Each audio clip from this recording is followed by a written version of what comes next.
வழக்கமாய் பேதுருவும் யோவானும் தேவாலயத்திற்கு வருவார்கள். வழக்கமாய் வந்து கொண்டிருந்தார்கள்.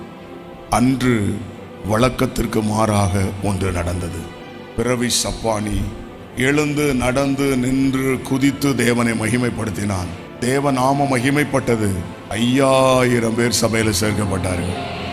ஒரே அற்புதம் தான், ஒரே தூக்குதான், தூக்கிட்டார் 5000 பேர். வழக்கமான ஒன்றை நாம் ஜெபித்து செய்து கொண்டிருக்கும் போது திடீரென்று வழக்கத்திற்கு மாறாக ஒன்று நடக்கும். ஆனா வழக்கமா நம்ம செய்யறத என்ன செஞ்சுக்கிட்டே இருக்கணும், அதுதான் விஷயம்.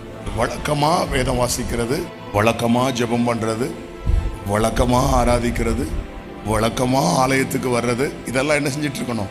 இப்படி நம்ம செஞ்சிட்டு இருக்கும்போது ஒரு நாள் நம்ம எதிர்பாராத நேரத்தில், இப்ப சொல்லுங்க, வழக்கத்துக்கு மாறாக ஒன்று நடக்கும். அதாவது நம்ம எதிர்பார்த்த நேரத்திலலாம் ஒன்று நடந்திருக்காது. இன்னைக்கு ஏதாவது ஒன்று நடக்கும்னு சொல்லி எதிர்பார்த்த நேரத்தில் நடக்காம எதிர்பாராத நேரத்தில் நடக்கும், வழக்கத்திற்கு மாறாக. அதனால தான் எப்போதுமே நாம் செய்ய வேண்டியதை முழு இருதயத்தோடு நம்ம செய்து கொண்டே இருக்கணும்.